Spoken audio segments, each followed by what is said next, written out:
पहले सिख जिन्होंने mister Olympia की स्टेज पे जाकर परफॉर्म किया। मैं तो 2016 से अर्न कर रहा हूँ इस गेम से, ट्रेनिंग देके जिस जिम ट्रेनर होते हैं। अच्छा, हमने जैसे सुना है कि होता है ना कि कई बार डाइट जी 50 अंडे खाते हैं जी बॉडी बिल्डर, है ना, चिकन खा गए, ये मिथ क्यों? जितना मेरा वेट है मेरे को उसके हिसाब से प्रोटीन पूरा करना है। वहाँ परफॉर्म करने उतरे, पूरा एक बज़ भी क्रिएट हुआ, सनमीत गिल कौन है, बड़ा है ना, गूगल सर्च किया, आपको मैसेज भी आए होंगे काफ़ी। अच्छा लगता है कि मैंने रिप्रेजेंट किया इंडिया को, अपनी कम्युनिटी को।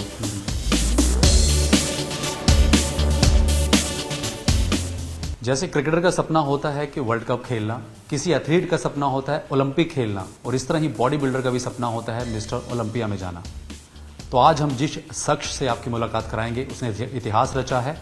पहले सिख जिन्होंने मिस्टर ओलंपिया की स्टेज पे जाकर परफॉर्म किया, अपने आप में एक बड़ी बात होती है।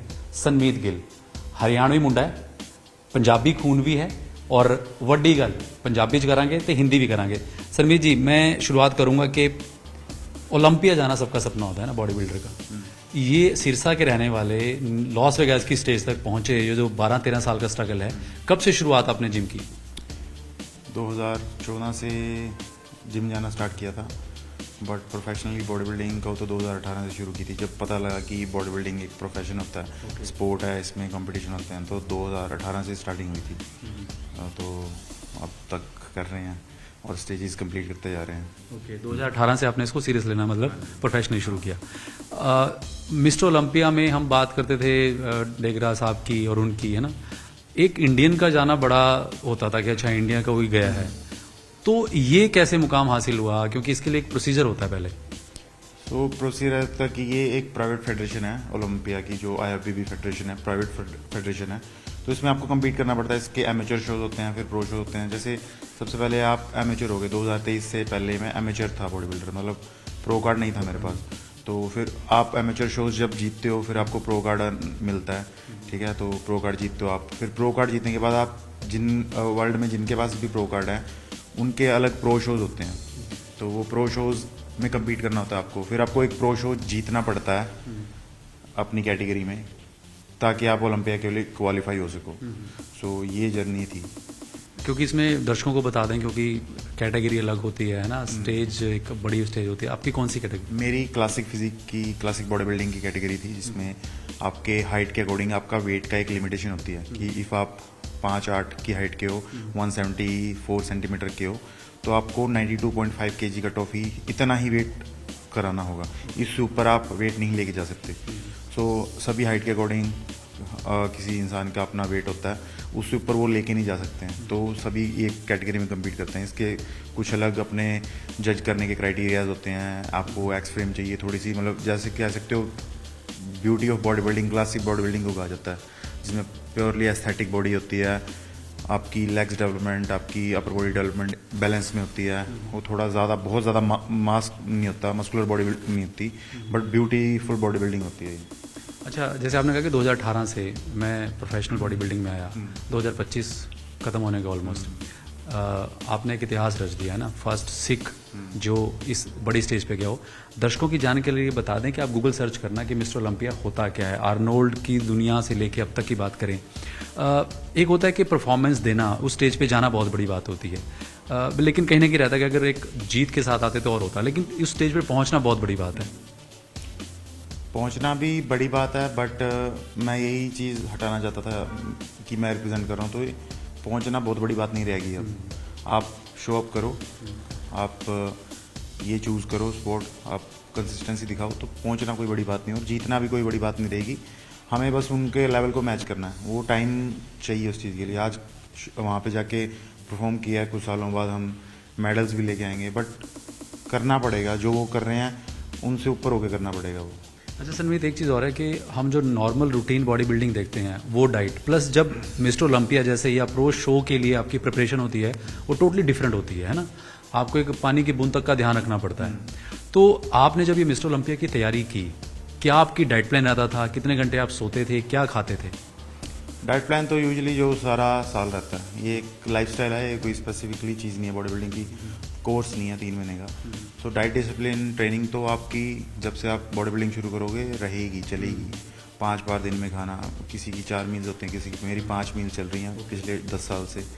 दिन में 5 बार खाना, उसमें प्रोटीन की अमाउंट इक्वल रखना, फिर जो आपके कार्ब्स और फैट्स होते हैं उसको हम कम ज़्यादा करते रहते हैं अकॉर्डिंग टू फेज। प्रेप आ रही है तो कम करना है बिकॉज हमें फैट परसेंटेज ड्रॉप करनी है, तो उसमें हमें रिक्वायरमेंट कम होती है, हमें एनर्जी कम चाहिए, खानी पड़ती है ताकि हम अपना स्टोर्ड एनर्जी को बर्न कर सकें जो फैट है।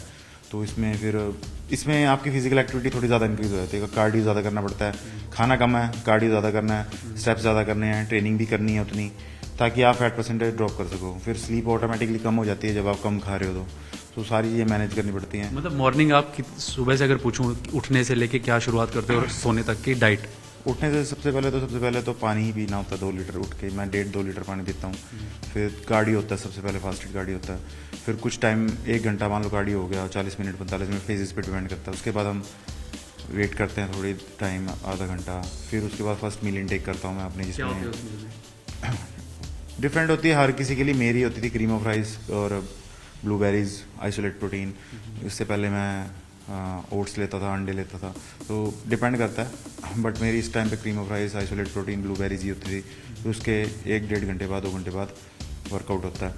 फिर वर्कआउट के बाद चिकन राइस, और फिर उसके बाद 3 घंटे बाद फिर अंडे की मील, एग्स होंगे उसमें, या तो ज़्यादा उसमें कार्बोहाइड्रेट होंगे तो राइस होंगे। फिर दोबारा चिकन राइस की मील, फिर रात को सोते टाइम फिर या तो सिंपल चिकन और वेजीज होंगी, नहीं तो अगर कार्ब्स हैं तो राइस होंगे। क्योंकि इसमें खर्चा बहुत है ना, एक्सपेंसेस बहुत है, आपने अपने शरीर को बनाना है तो साथ में बॉडी बनानी है, साथ में खर्चा भी है, तो इसको कैसे मैच किया? इसको मैच करने का तरीका यही है कि आप एजुकेट हो, ये प्रोफेशन भी है एक, ये सिर्फ पैशन नहीं है। आप एजुकेट हो, मैं तो 2016 से अर्न कर रहा हूँ इस गेम से, ट्रेनिंग देके, जैसे जिम ट्रेनर होते हैं, फिर कोचिंग देके, फिर ब्रांड इंडोर्समेंट, फिर खुद का थोड़ा बहुत बिजनेस सेटअप करना है, जब पैसे कलेक्ट हो, इन्वेस्ट करा किसी चीज़ में, तो एक्सपेंसेस आपको खुद बनाने पड़ते हैं ताकि आप ये फॉलो कर सको। अच्छा, हमने जैसे सुना है कि होता है ना कि हम कई बार डाइट जी 50 अंडे खाते हैं जी बॉडी बिल्डर, है ना, चिकन खा गए, ये मिथ क्यों? क्योंकि हर एक की बॉडी के हिसाब से अपनी मील है। तो आपके दिन के कितने अंडे या कितना चिकन होता है अगर हम बात करें? 750 ग्राम चिकन होता था मेरा, चिकन ब्रेस्ट ओनली, दिन का पूरा। और अंडे की बात करें तो 12, 15, कभी कभी 20 होते थे, और प्रोटीन होता था 120 ग्राम।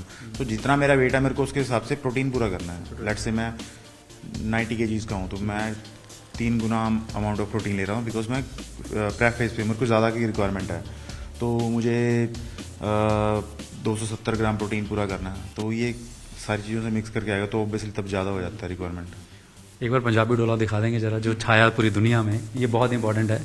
पंजाबी मुंडा साडा देखो, ये ਜਿਹੜਾ ਉਹ ਮਿਸਟਰ ਓਲੰਪੀਆ ਦੀ ਸਟੇਜ 'ਚ ਜਿਹੜੀ ਪਰਫਾਰਮੈਂਸ ਹੁੰਦੀ ਹੈ, सालों साल लगते हैं मेहनतां नूं, ਤਾਂ जाके कितने शरीर बनता है।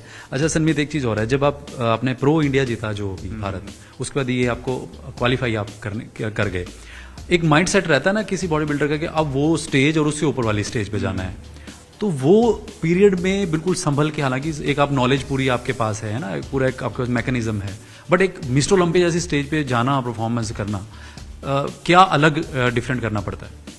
डिफरेंट कुछ नहीं करना पड़ता, वही करना पड़ता है बस, और डेडिकेशन से और डिसिप्लिन से करना पड़ता है। बिकॉज जो वहाँ पे बॉडी बिल्डर्स कम्पीट कर रहे हैं उनका वर्क एथिक बहुत ज़्यादा है, तो प्रोफेशनल हैं पूरे, समझ रहे हो, कि उनका जो एक्चुअल बॉडी बिल्डिंग की लाइफ होती है, हम तो चलो फिर भी मैं कहता हूँ कि मैं इस चीज़ में लैग करते थे, हम करते, बिकॉज हमारी कल्चर नहीं है बॉडी बिल्डिंग का, सराउंडिंग्स नहीं है बॉडी बिल्डिंग की ऐसी, ठीक है, कि पूरी एक टीम काम करती है, साइंटिफिक टीम है ना, बट यहाँ पे इतनी गाइडेंस नहीं थी कि बॉडी बिल्डिंग एक्चुअल में है एक हार्डकोर स्पोर्ट, और वो प्रोफेशनली करते हैं। नहीं छोड़ना, कोई भी डाइट नहीं छोड़नी, कभी कुछ नहीं छोड़ना, कभी कार्डियो नहीं छोड़ना, हर चीज़ को बहुत ज़्यादा प्रोफेशनली डिसिप्लिन तरीके से करते हैं। थोड़े बहुत हम उस चीज़ में लैग करते हैं, बट ये चीज़ वहीं जाके सीखी है, तो इस पर ही काम करेंगे भाई। जब आप वहाँ परफॉर्म करने उतरे, पूरा एक बज़ भी क्रिएट हुआ, सनमीत गिल कौन है, बड़ा है ना, गूगल सर्च किया गया, आपको मैसेज भी आए होंगे काफ़ी। अच्छा लगता है कि मैंने रिप्रेजेंट किया इंडिया को, अपनी कम्युनिटी को, बट मेरे पर्सनल लेवल पे तो मुझे यही था कि मेरा एक लेवल क्लियर हुआ कि प्रो शो का लेवल क्लियर हुआ, अब ओलंपिया पे प्लेसिंग का लेवल क्लियर करना है, बस मेरा तो यही गोल है। अभी आगे और पिक्चर बाकी? हाँ अभी तो स्टार्ट है, बाकी तो क्या बहुत ही, अभी तो बड़ी स्टार्ट ही है। बिल्कुल। अच्छा, अभी कुम्मनबाजी का सबको पता चला है ना, आप भी मिले होंगे जब बात हुई होगी। एक ये भी बॉडी बिल्डिंग में चला कि हालांकि उनकी देखिए अगर डेथ की बात करें तो वो एक शोल्डर को लेके गए है ना, कराने गए, एनेस्थीसिया की बात हुई, एक मैसेज गया कि क्या डाइट रहता है, कहीं इतनी ज़्यादा हैवी एक्सरसाइज हो जाती है या कुछ इस तरह के सप्लीमेंट्स लेते हैं बॉडी बिल्डर, ये बड़ा मिथ क्रिएट होता है।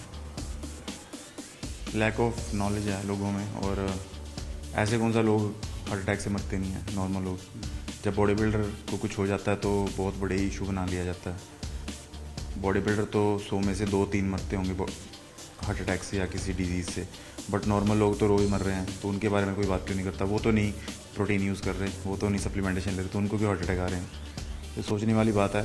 आप खुद से क्वेश्चन करो कि एक लेजेंड बंदे को जिसने इतना इन्फ्लुएंस किया इंडिया को, पंजाब को, उसकी डेथ पे आप क्वेश्चनिंग कर रहे हो और ऐसी बातें बोल रहे हो, नहीं बोलनी चाहिए। क्योंकि नॉलेज उतनी है कि सप्लीमेंट्स को लेके भी एक मिथ है ना, हर एक चीज़ अपना प्रोडक्ट बेच रहा है। आप जैसे प्रोफेशनल बॉडी बिल्डर को पता है कि इसमें क्या अंदर क्रेडेंशियल्स है, बाकी लोगों को शायद एक मिथ क्रिएट की बात है या परसेप्शन ऐसी बना दी गई है। लोगों को समझ नहीं है इस चीज़ की। जब आप रैंडमली घर पे स्नैकिंग कर रहे हो, बाहर से पैक्ड फूड लेके आ रहे हो, बाहर खा रहे हो, उसका तो आपको कुछ पूछना नहीं है वो कहाँ से बन रहा है, उसकी क्वालिटी क्या है, वो ख़राब तो नहीं कर रहा, उसमें उसके बारे में तो किसी को लेना देना नहीं है। बट सप्लीमेंट का तो ऐसे बना दिया कि सप्लीमेंट खाने से ये हो जाता है, वो हो जाता है। लैक ऑफ नॉलेज ही कहोगे इसे आप, और क्या कहोगे।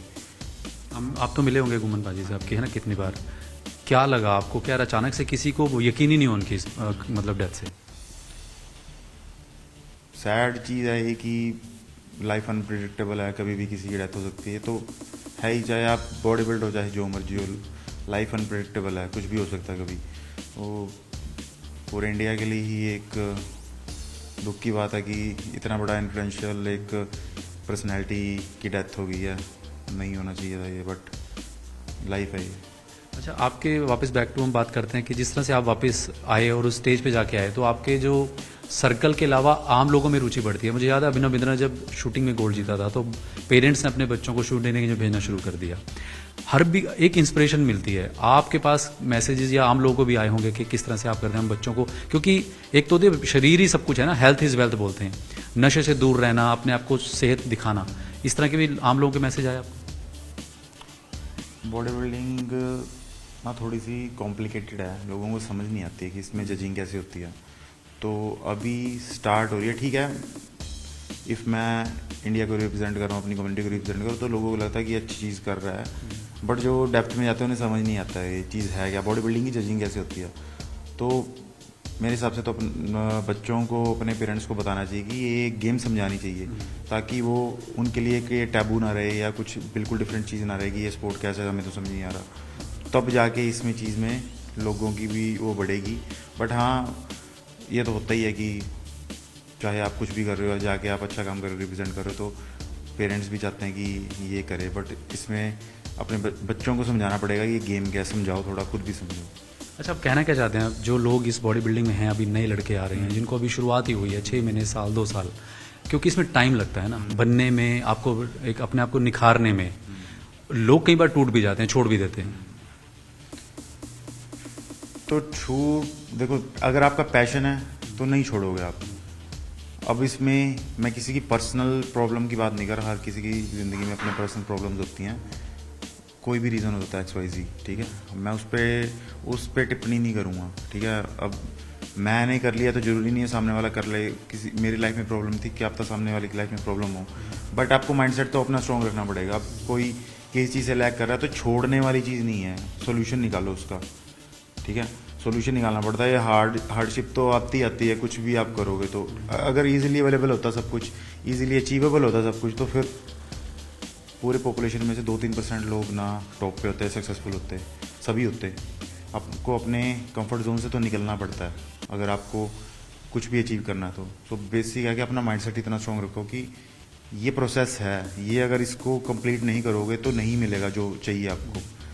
इसलिए अपना माइंडसेट स्ट्रॉन्ग रखो कि ये तो होगा ही होगा, तो इसको मत छोड़ो कि हार्डशिप, और अपनी कंफर्ट जोन से निकलो, और माइंडसेट ये रखो कि लगे रहना है, छोड़ना नहीं है। सब कुछ अचीवेबल है। अच्छा, जब आप स्टेज पे गए और वहाँ इतने दिन रहे, क्या फीडबैक मिली फैंस या कुछ लोगों की? होता है ना क्या कि अच्छा कि एक इंडिया का लड़का है, सिख आया है, सरदार जी आए हैं। फीडबैक तो नहीं, वो खुश थे मुझे देख के। पंजाबी बहुत रहते हैं अमेरिका में, तो काफ़ी मिले मेरे को। रहना आ गया था यार, अच्छी बात है कि हमारी कम्युनिटी से में भी, हमारे देश से भी कोई आ रहा है यहाँ पे खेलने, तो हमें अच्छा लगता है कि सारी ये गोरों की गेम ही है, बट फिर भी कोई एक इंडियन सिख आया तो उनको भी प्राउड फील हुआ, और काफ़ी अच्छा एक्सपीरियंस था मेरा। लास्ट सवाल, अब आगे आपका नेक्स्ट क्या गोल है, किस तरह से इसको आगे लेके जाएंगे?